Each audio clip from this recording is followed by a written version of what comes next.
అండి, ఈరోజు మా ఆయన మా అమ్మమ్మ వాళ్ళకి ఫోన్ చేసి ఏం కూర చేసుకున్నారమ్మా ఈరోజు అంటే, ఏముంటుంది నాయన మా ఇద్దరమే కదా ఇక్కడ, అందుకే పచ్చడి చేసుకున్నాము, పచ్చిమిర్చి పచ్చడి అన్నారనమాట.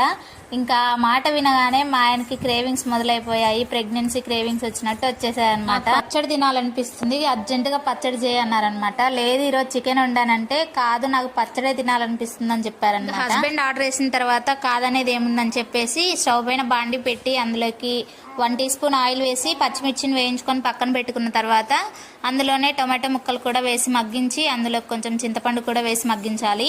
ఇంకేముంది, మిక్సీ ఉంటే మిక్సీ, లేదంటే రోల్లో ఈ విధంగా పచ్చడంతా నూరుకున్న తర్వాత జీలకర్ర వెల్లుల్లి వేసుకొని లాస్ట్లో కొంచెం కొత్తిమీర కూడా వేసుకొని నూరుకున్నారంటే పచ్చడి అయితే రెడీ అయిపోతుంది. మనం ఎన్ని చికెన్ మటన్లు ఉన్నా ఇలాంటి పచ్చడి వేసుకొని నెయ్యి వేసుకొని తింటే చాలా బాగుంటుంది. వీడియో నచ్చినట్లయితే లైక్ చేసి సబ్స్క్రైబ్ చేసుకోవచ్చు కదా. Bye bye.